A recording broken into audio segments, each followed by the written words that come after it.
बिरजू जंगल से लकड़ियां काटकर बाजार में बेचने गया तो उसे लकड़ियों के ज्यादा अच्छे दाम नहीं मिले। जिस पर बिरजू ने कहा, अरे भैया, इतने कम पैसे, इतने में तो मेरी मेहनत भी नहीं निकलेगी। भैया, तुम्हारी लकड़ियां बहुत ही कमजोर है, इनका इतना ही दाम दे सकता हूँ।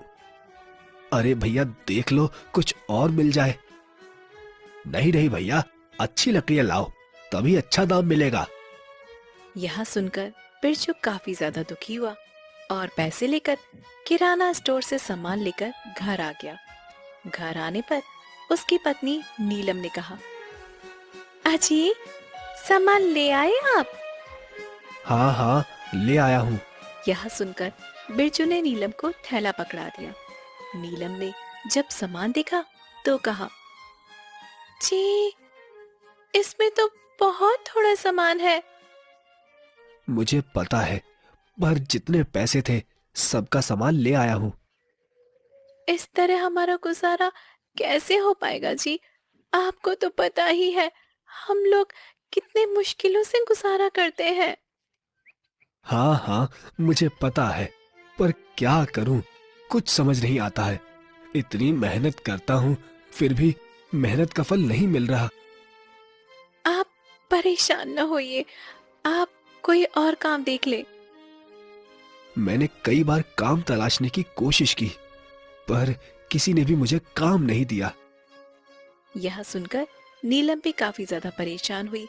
इस पर बिरजू ने कहा, अच्छा, तो मैं फिर से जा रहा हूँ जंगल में। अरे, आप मत जाइए, कल चले जाना। वैसे भी शाम होने वाली है जी। ठीक है, अगर तुम कह रही हो तो कल चला जाता हूँ। इसके बाद बिरजू गांव में घूमने के लिए निकल गया। तभी उसे एक आदमी मिला और उसने कहा, कहाँ जा रहे हो भैया, और क्या हाल चाल है? क्या बताऊं भैया, तुम्हें तो पता ही है लकड़ियां काटकर कैसे गुजारा होता है। हाँ भैया, सही कह रहे हो। वैसे भी अब आसपास के जंगलों में इतनी अच्छी लकड़ियां भी नहीं है, इसके लिए तो जंगल के अंदर जाना पड़ेगा। पर जंगल के अंदर तो बहुत सारे जंगली जानवर होंगे। हाँ, जंगली जानवर तो होंगे, पर अब वही अच्छी लकड़ियां मिलेगी। यह सुनकर बिरजू काफी ज्यादा परेशान हो गया, क्योंकि वह आदमी बिल्कुल ठीक कह रहा था। जंगल के किनारे की सारी लकड़ियां कट चुकी थी।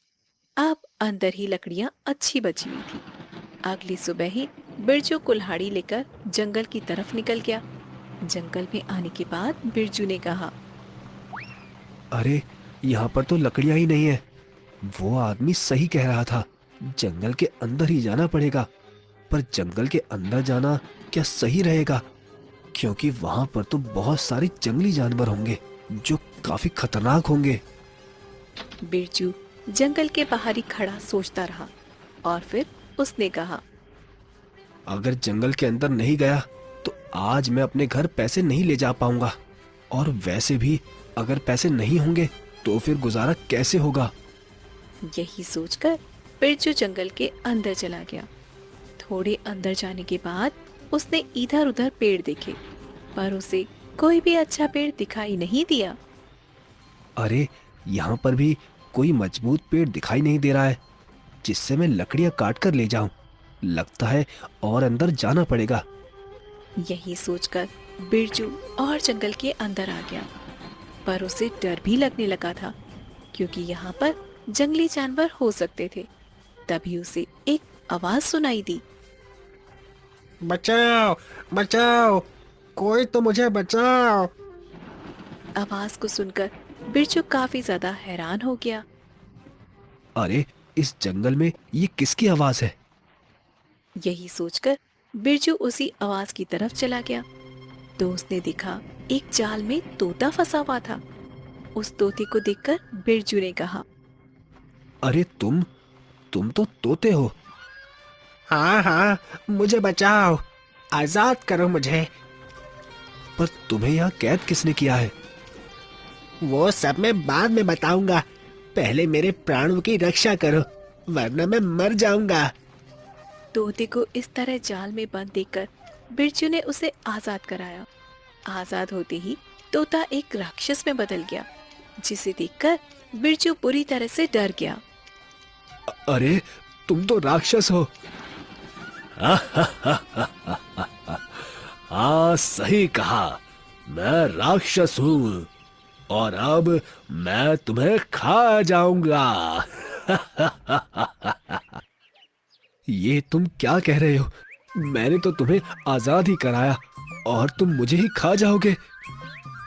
ठीक है, तो मैं तुम्हें आज नहीं खाता हूँ, पर अगर तुम कल दिखाई दिए तो मैं कल तुम्हें मार डालूंगा।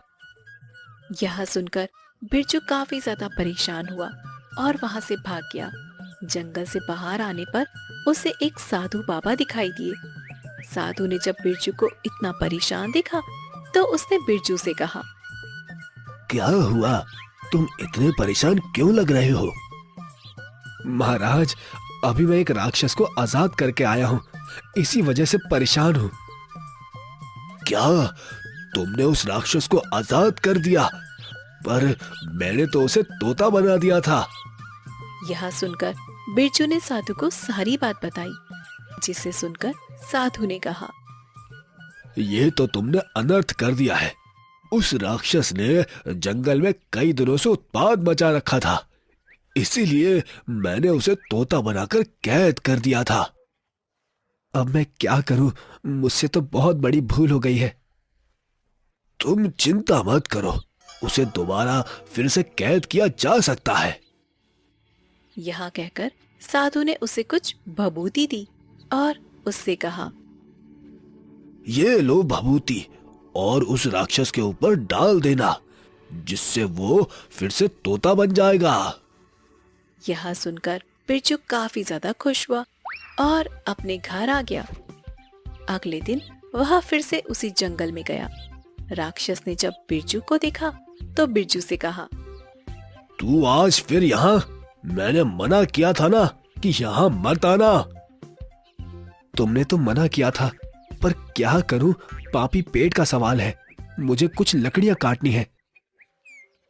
लकड़ियां काटनी है? पर कैसे काटोगे? यहाँ तो बहुत बड़े बड़े पेड़ हैं। हाँ, ये तो मुझे भी पता है। जरा तुम मेरी कुल्हाड़ी पकड़ लो बस। क्यों? मैं क्यों कुल्हाड़ी पकड़ लूं? अरे, मैंने कल तुम्हें बचाया, तो क्या तुम मेरा इतना सा काम नहीं कर सकते हो? यह सुनकर राक्षस ने कुल्हाड़ी पकड़ ली और उसने कहा, अरे, ये कुल्हाड़ी तो बड़ी ही हल्की है। हाँ हाँ, बहुत हल्की है। अब जरा पेड़ भी काट दो। यह सुनकर राक्षस को काफी ज्यादा गुस्सा आया, पर कल की बात सुनकर राक्षस ने 4-5 पेड़ काट दिए और उससे कहा, लो, तुम्हारे पेड़ काट दिए हैं, अब ठीक है?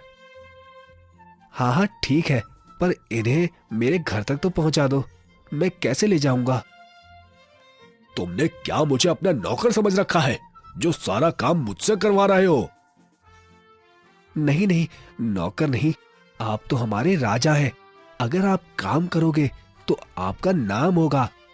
यह सुनकर राक्षस उसकी बातों में आ गया और वह उसके घर तक लकड़ियां ले आया। जब उसकी पत्नी ने राक्षस को देखा तो वह बुरी तरह से घबरा गई और बोली, अजी, अजी, ये तो राक्षस है जी। मुझे पता है, पर तुम डरो मत। इसके बाद राक्षस ने कहा, अच्छा, तो मैं जाता हूँ, कल दिखाई मत दे जाना जंगल में। यह कहकर राक्षस वहां से चला गया। राक्षस के जाने के बाद नीलम ने अपने पति बिरजू से कहा, जी, यह राक्षस कहाँ से आ गया और आप इसके साथ? जी, मुझे तो कुछ भी समझ में नहीं आ रहा है। आप इस राक्षस के साथ कुछ बोलिए जी। तुम परेशान मत हो, ये राक्षस हमें कुछ नहीं करेगा। ऐसे कैसे नहीं करेगा? राक्षस बहुत ही खतरनाक है। आपने देखा नहीं, वह कितना गुस्से वाला लग रहा था। हाँ हाँ, मुझे पता है, पर तुम परेशान मत हो, कुछ नहीं होगा। चलो, मैं लकड़ियों को काटकर बाजार में बेच देता हूँ। आज से हम लोग अमीर हो जाएंगे। क्या अमीर हो जाएंगे? पर कैसे? क्योंकि अब रोजाना यही राक्षस लकड़ियां काटकर लाया करेगा। राक्षस लकड़ियां काट कर लाएगा? मुझे तो यकीन ही नहीं हो रहा जी। ये सब क्या बहकी बहकी बातें कर रहे हैं आप? इसके बाद बिरजू ने लकड़ियां काटी और बाजार में बेच आया। आज उसे काफी अच्छे पैसे मिले, जिससे वह घर का सारा राशन ले आया, जिसे देखकर नीलम काफी ज्यादा खुश हुई। जी, आज पहली बार घर में इतना सारा राशन आया है। मैं बहुत खुश हूँ जी, बहुत खुश हूँ मैं। हाँ, पहली बार नहीं, अब तो आता ही रहेगा, तुम चिंता मत करो। अगली सुबह बिरजू फिर से जंगल में आ गया। जंगल में आने के बाद वह लकड़ियां काटने लगा। तभी राक्षस ने उसे देखा और उससे कहा, तेरी हिम्मत कैसे हुई यहाँ आने की? मना किया था ना, फिर भी चला आया। अरे वो तो मैं आपको धन्यवाद कहने के लिए आया था। धन्यवाद? पर मैं कुछ समझा नहीं। अरे मेरी पत्नी ने आपके लिए भोजन भेजा है, आप उसे ग्रहण कर लीजिए। नहीं नहीं, मैं सिर्फ मांस खाता हूं, ना कि ये खाना। हाँ हाँ, मैंने उसे यही बताया था कि आप मांस खाते हो, पर उसने कहा कि अगर आप ये खाना खाओगे तो आपको ताकत मिलेगी। अच्छा, ऐसी बात है। ठीक है, लाओ मैं खा लेता हूँ। यह सुनकर राक्षस ने खाना खा लिया, जिसमें भभूति मिली हुई थी, और राक्षस बिरजू के वश में हो गया। इसके बाद बिरजू ने कहा, चलो अब जल्दी जल्दी लकड़ियां काटकर मेरे घर पर ले चलो। यह सुनकर राक्षस जल्दी जल्दी लकड़ियां काटने लगा और घर पर ले आया। घर पर आने के बाद राक्षस ने लकड़ियां रखी। इस पर बिरजू ने कहा, अब तुम जाओ यहाँ से। इस पर राक्षस वहां से चला गया। धीरे धीरे बिरजू इसी तरह राक्षस से काम करवाता रहा, जिसे देखकर गांव वाले काफी ज्यादा हैरान हुए कि यह राक्षस बिरजू की बात कैसे मान रहा है, क्योंकि राक्षस तो बहुत ज्यादा खतरनाक था। आखिर चक्कर क्या है? और एक आदमी ने बिरजू से कहा, अरे भाई, ये मैं क्या देख रहा हूँ? तुम्हारे साथ ये राक्षस, और वो भी तुम्हारी सारी बात मान रहा है। आखिर ये तुमने कैसे किया? यही तो कमाल है मेरा। पर बचे रहना, राक्षस बहुत ही खतरनाक होते हैं। हाँ हाँ, मुझे पता है, पर ये मेरा कुछ नहीं बिगाड़ सकता। मुझे इसकी कमजोरी पता है। अच्छा, तो इसीलिए ये तुम्हारे हर काम कर देता है। हाँ और क्या, वरना तो ये मुझे कच्चा चबा जाए। वैसे अगर तुम्हें कुछ काम करवाना हो तो बता देना, तुम्हारा भी काम करवा दूंगा। नहीं नहीं भैया, मैं तो सारे काम खुद ही कर लेता हूँ। पता लगे काम के चक्कर में राक्षस मुझे ही चबा जाए। यह कहकर वह आदमी वहां से चला गया। वहीं बिरजू काफी ज्यादा खुश हुआ। इस पर नीलम ने कहा, आप आ गए जी? हाँ, मैं आ गया। वैसे आज खाने में क्या बनाया है? आज मैंने खाने में आपके मनपसंद सब्जी बनाई है। अब तो हम लोगों के सुकून के दिन आ गए हैं जी। हाँ, ये तो तुम ठीक कह रही हो, पर लग रहा है ये राक्षस ज्यादा दिन तक हमारा काम नहीं करेगा। क्यों? आप ऐसा क्यों कह रहे हैं जी? क्योंकि मैं राक्षस को जिससे वश में करता हूँ वो भभूति खत्म होने आई है, और जिस दिन वो भभूति खत्म हुई उस दिन ये राक्षस हमें मार डालेगा। यह सुनकर नीलम और बिरजू काफी ज्यादा परेशान हो गए। इस पर नीलम ने कहा, मैं आपको एक उपाय बताती हूँ जी। आप ऐसा करेंगे तो इससे राक्षस खत्म हो जाएगा और हमें फिर इसका डर भी नहीं रहेगा। यह सुनकर बिरजू काफी ज्यादा खुश हो गया। समय के साथ धीरे धीरे 1 महीना होने को आया था, और एक दिन बिरजू जंगल जा रहा था, जिस पर नीलम ने कहा, अजी आप कुछ भूल रहे हैं। नहीं तो, मैं तो कुछ नहीं भूल रहा हूँ। अरे यह रोटी ले जाना, ये तो आप भूल ही गए। आप जंगल में जाकर खाएंगे क्या इसे? हाँ अरे हाँ हाँ, तुमने बिल्कुल ठीक कहा। लाओ लाओ, इसके बिना तो आज काम ही नहीं होगा। यह कहकर बिरजू ने रोटी ली और जंगल के लिए निकल गया। जंगल में आकर बिरजू लकड़ियां काटने लगा। जब बिरजू को राक्षस ने देखा तो वह काफी ज्यादा गुस्से में आ गया और बोला, तुम यहाँ पर क्या कर रहे हो? ये जंगल मेरा है। तुमसे मना किया था ना। तुमने मुझे बचाया, इसका मतलब ये नहीं मैं तुम्हें हर बार छोड़ दूंगा। मुझे पता है, मैं तो यहाँ पर लकड़ियां काटने आया हूँ। लकड़ियां काटने आए हो? नहीं नहीं, यहां से तुम लकड़ियां नहीं ले जा सकते हो, क्योंकि अब मैं तुम्हें छोड़ूंगा नहीं। यह कहकर राक्षस बिरजू को मारने के लिए उसकी तरफ बढ़ने लगा, जिस पर बिरजू ने उसे फिर से रोटी दी और उससे कहा, लो, पहले थोड़ा खाना खा लो, जिससे तुम्हें ताकत मिल जाए। नहीं नहीं, मुझे नहीं खाना।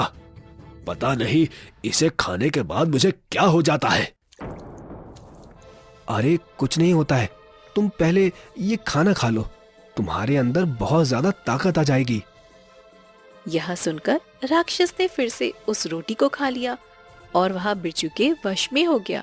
इसके बाद बिरजू राक्षस से अपने सारे काम करवाने लगा।